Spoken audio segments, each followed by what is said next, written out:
dramatic effect. Okay, so anyway, welcome everybody. My name is Bernadette Launi, and I am with Stories Inc. It is December, and I personally am feeling the holiday spirit. I have my holiday sweatshirt on, says Meowie Christmas. I have full disclosure, I'm not particularly a cat person, but I believe holiday sweaters are better borrowed, not bought, and that is what I'm practicing today. So I hope you guys are having great days so far. So for those who regularly tune in here, you're probably wondering why I'm here all by myself and I don't have a co-host. And that is because today is a very special LinkedIn Live where we are recognizing some of our stories of the year. And I'm going to be joined by some very special surprise guests throughout the session to help me announce each story. So don't worry, it will not be me this entire 20 minutes here. But first, if you do not know Stories Inc., Stories is an employer branding and recruitment marketing agency and content studio. Since 2012, we have been uncovering powerful stories of employee experiences and bringing those stories to life through engaging content. So what we are talking about today, every December, we like to take some time to reflect on all of the stories we've uncovered over the past year. And while we love every single one of them and every single story that we uncover, a few stand out as really exceptional stories that we can really learn valuable culture communication lessons from. So we like to take the month of December to recognize those stories and talk through the employer brand, recruitment marketing, culture communication lessons that we can learn. So today, if you've been following along with us on LinkedIn, we've been sharing one story every day throughout all of December, and we're going to keep that going. But if you've missed it, that's okay. We're going to be talking about 4 of those stories of the year today and the lessons that you can learn. And so, as I mentioned earlier, this is going to be a really special LinkedIn Live because the creative strategists behind the stories, so our Stories Inc. project managers and content strategists are going to be joining us for each of the stories to help celebrate the stories that they helped uncover and helped create. So it's a great chance for all of you out there to meet our fabulous creative team. And then also my colleague Lauren is going to be in the chat sharing links and resources throughout the way. So hi, Lauren. Thanks for doing that. And we will get started. Okay, so we are going to get into our first story of the year here. And this story was selected because it's a really great example of employee storytelling to demonstrate inclusion in the workplace, which of course is incredibly important. So this story of the year belongs to Intel for a video created as part of their Exceptional Black Women in Tech campaign. So to help us introduce the story, I'm pleased to welcome my colleague and Stories Inc. Director of Client Services, Jill Schabelman. So let me bring her in here. Hi, Jill. Hi, Bernadette. Nice to be here. Thanks so much for being here. So I was thinking it would be kind of fun just so people can get to know our project team better to do a quick rapid fire question. What is your favorite holiday tradition? I have a lot, but I live in Oregon, and most holidays are Christmas time. It's my husband and myself only. And so we started a holiday tradition of a Christmas Day snowshoe hike every year. And it's something I always look forward to. We hike out to a hut that has a fire, and we bring hot chocolate and other treats to celebrate Christmas. And so for me, that's one of my favorite traditions. Oh, I love that. Thank you so much for sharing. Okay, so now getting back to why we're all here. So what makes, before we cue up the video, Jill, what makes LaToya's story from Intel a story of the year? Yeah, so LaToya's story is really incredible, and one I'm so happy we're getting to share. If your company is serious about attracting and retaining diverse talent and creating an inclusive culture, you need to really prove it to candidates. And as we know, employee stories are really the most effective way to prove your inclusive culture because these stories bring tangible employee experiences to the forefront and really communicate who you are to prospective candidates and even internal employees, people who work there too. So in the story, we hear from one Black technologist at Intel. Her name's LaToya, and she shares challenges that she faced in recruiting, finding work throughout the years, and how she's really found an inclusive culture at Intel and found it pretty quickly. And so I think it's just a really incredible story. Yes, I agree. Okay, I will share it now. Thinking about my experience of getting out of school, hitting the job market, and I will use my name, which is Latoya, on my resume and get no real feedback. And then one day I tried this experiment to say, you know what, let me just take Latoya off my resume and just use my middle name, which is Lynn. And calls, emails, feedback. I was like, are you kidding me? Fine, we'll play this game. And that's how I actually got my last job with Intel, meeting the recruiters at an event called the Lesbians in Tech Summit. They had a booth there as a career fair. And I met with one of the recruiters. I put my name back on the resume. They were looking for Black women in tech to bring into their company. Getting the red carpet experience, seeing how they were really serious about their diversity initiative in the flesh, in real life, that made me really trust Intel more and believe in Intel more.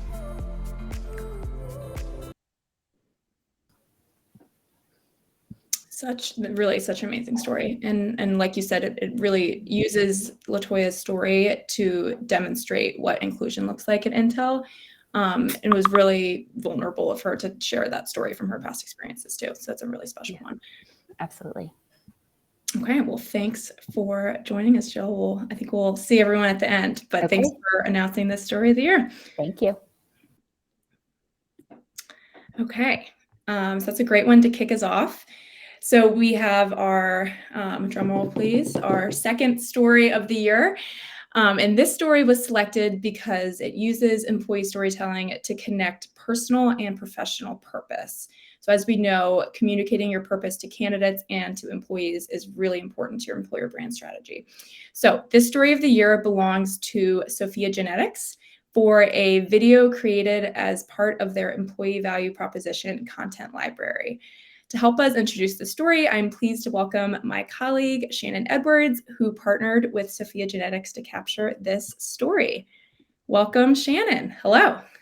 Hello. Happy holidays. Thank you for having me. Yes, happy holidays to you too. So you, as we were able to ask Jill earlier, what is your favorite holiday tradition as a little icebreaker?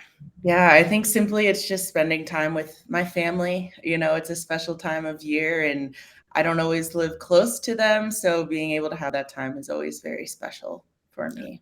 Beautiful. Awesome. Thanks for sharing, Shannon. Okay, so back to our stories of the year. Can you tell us a little bit about this story? It was, the storyteller's name is Melissa, and what makes her purpose story a story of the year? Yeah, Melissa's story is a story of the year because it does a great job communicating Sophia Genetics' mission in a compelling way. Their mission is to democratize data-driven medicine to ultimately improve patient outcomes. In this story, Melissa shares what the mission means to her personally and why she chose to work at Sophia Genetics. If you're a candidate and you're hearing this story, you immediately understand the importance of Sophia Genetics' mission, and you know you'll be working alongside passionate people just like Melissa. So it was a pleasure uncovering this story, and I think the best stories are the easiest to uncover because they just speak to you. Yeah, that's so true. Great addition. Okay, I'm going to queue up Melissa's story now.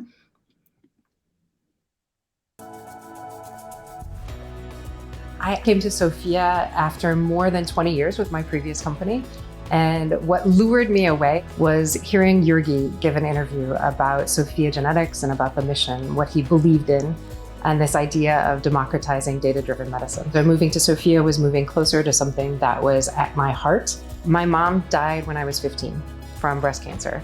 And one of the reasons that she passed away was she was not well diagnosed. 10 years after my mom passed away, I lost my aunt as well to brain cancer, and she died 18 days after her diagnosis, just because the diagnosis weren't there. So Sophia was a place where I felt like I could really change that for the future generations so that other people didn't have to lose the people they loved. The amazing thing working here is we don't have to search for a purpose. It's so obvious to us that what we're doing makes a difference. We're helping clinicians do research to find that next marker that will be the next thing that we can help them cure or help them find a treatment for. All of that is really at the heart of what we do, and we don't lose sight of why we're doing this.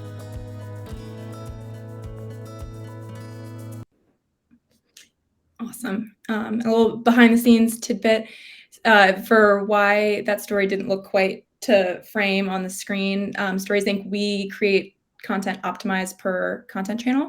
And so that story was created for a content channel other than LinkedIn's, which is why the sizing looked a little bit different. So, but still does not take away from the beautiful story that Melissa told. It's really definitely very powerful. So great job uncovering that story, Shannon. Thank you. Okay, well, we'll catch you at the end where we bring everyone else in. But thank you for joining us. Thank you.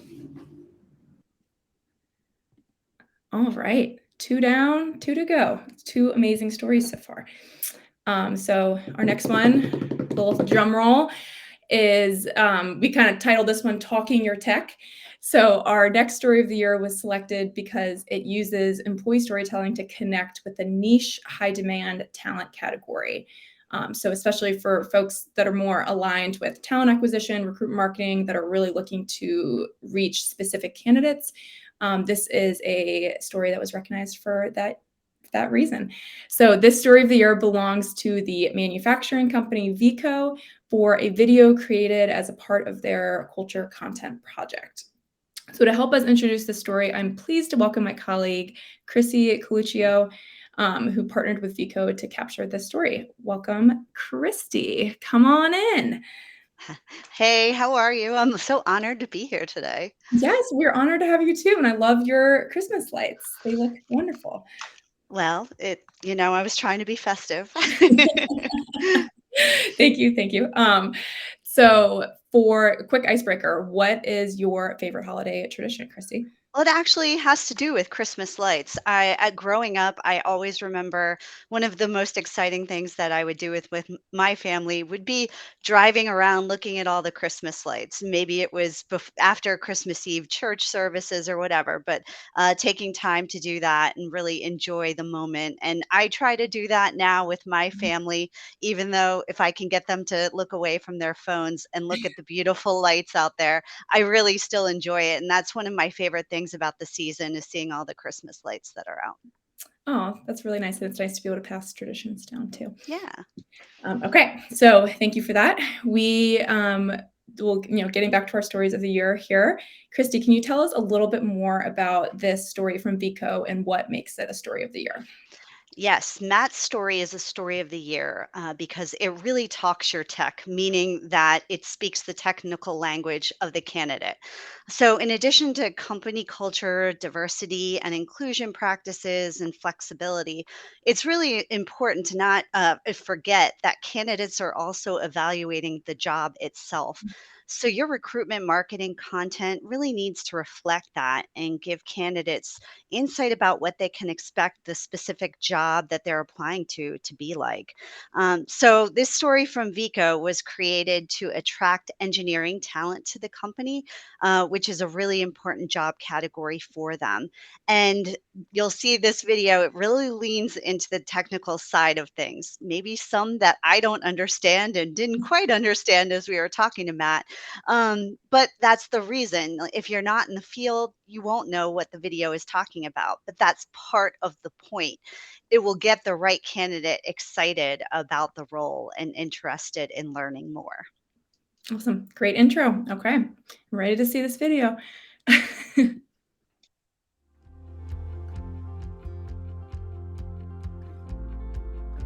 I have personally been successful in my role by taking the problems that we have seriously, assuming that they're solvable, and then finding what that solution is. Some things can look hard just because they haven't been done before, but there's always a solution. We were trying to figure out how something was responding. It's a very small sample area, and it happens extremely quickly. The dynamics are on the timescale of nanoseconds, and signal levels are not very high. A colleague and I took some data and analyzed it, and were able to get temperature variation at the nanosecond timescale in the photon counting regime using black body radiation. I suspect there's some sort of record there set in the mixture of all those things. So that was a lot of fun. There exists no universal remote high bandwidth thermometer. So the fact that we are constantly approaching that problem at different angles for different subsets of the universe of possible materials and structures is one of my favorite things here. I'm making a material difference at Vico. Yes, I can say with confidence, I did not know everything that was going on in that video, but I am not an engineer. So it's not made for me. But that, yeah, I could definitely see how that video would get the right candidate very excited and want to ask more questions about what kind of work that team is doing. Awesome. Cool. Well, thank you so much, Christy. We'll catch you at the end, but thank you for showing us the story of the year. Thank you. Okay, so we are down to our fourth and final for today. So again, we're not showing all of the stories of the year today. Catch the rest on our LinkedIn channel, but we are at our last story of the year for today. And this story was selected because it effectively highlights the hybrid work environment. So in 2022, a lot of organizations were and still are navigating the decision of hybrid work from home. And this story of the year belongs to Lockheed Martin because they did a really great job highlighting the hybrid work environment. So it features twins and colleagues, Lori and Leslie. And we are going to bring my colleague Anna in to show us this video. Where are you, Anna? There you are. Hello, welcome. Hi. Thank you. Happy to be here. So our last icebreaker of the day, Anna, what is your favorite holiday tradition? Sure. So every Christmas I volunteer in Washington, D.C. So this year I will be visiting hospice patients. So it's just a meaningful way to sort of give back during the holidays. Oh, I love that. And I've worked with Anna for a long time now, and it's one of my favorite things about her that she volunteers on Christmas. Okay, great. So what makes this Lockheed Martin story a story of the year? Sure. So this story is a story of the year for a few reasons. So first, it gives kind of double the cultural insight in just 2 minutes. And so we see twins, Lori and Leslie, thriving into vastly different roles. And we hear kind of what each of them enjoy about the work that they do. But one of the other main reasons that this is a story of the year is because the way that it's filmed. So Lori and Leslie are both hybrid workers, and Lockheed Martin could have chosen to either film solely in person or solely remote at one of their homes. But instead, with this project, we honored both aspects of the work experience by filming the interview in one of the storytellers' homes and then also capturing in-person B-roll. So it is a nice mix of both. Awesome. That's a great intro. So I will pull up the video now. I'm Leslie, and we're identical twins, and we both work for Lockheed Martin. After high school, we decided to go our separate ways. I think that was a really good opportunity to just kind of explore our individual selves and become not just the twins, but someone individual. It also made us miss each other. It's interesting because even in finding ourselves individually, our preferences for knowledge and science and math were really the same. We both started in Ocala at the Missiles and Fire Control there, which is a production facility. My experience with Lockheed Martin has always been engaging. It's always a new problem to solve, a nuance that we didn't think of in the design or the production setup. Something that's most satisfying for me in my current role is working on getting development products, new technology into production. It makes me extremely proud that I am able to personally contribute to giving them the technologies that they need to be successful. We'll have a brand new piece of test equipment and we may start having failures for the first unit, and I don't quite understand it, but I need feedback from the person who's closest to it. And so I'm able to call her up and without much background at all, explain the situation and say, hey, what are your thoughts on it? And I can give my technical understanding of the test equipment, and then she can give me the perspective from the business standpoint of why do we care and when do we need to get it back up and running. When I first started, I was in software engineering, and then I moved into test engineering. And that was a challenge for me because I didn't necessarily have some of the background that may have been needed, but they give you the opportunity to learn on the job and prove yourself that you truly are capable.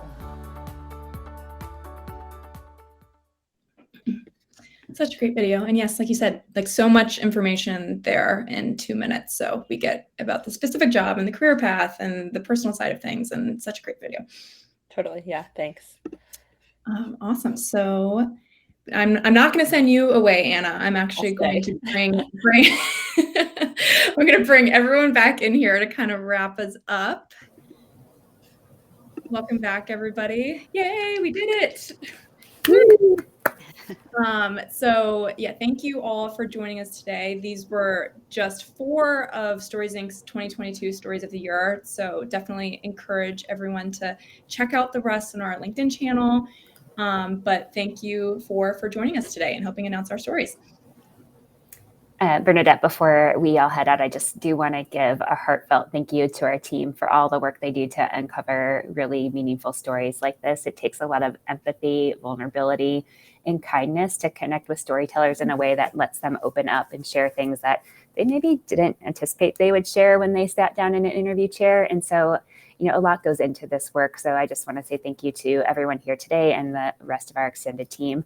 And of course, thank you to our clients and storytellers who let us be the stewards of their stories. So thank you. Beautiful. Thanks, Jill. Totally agree with everything that you said.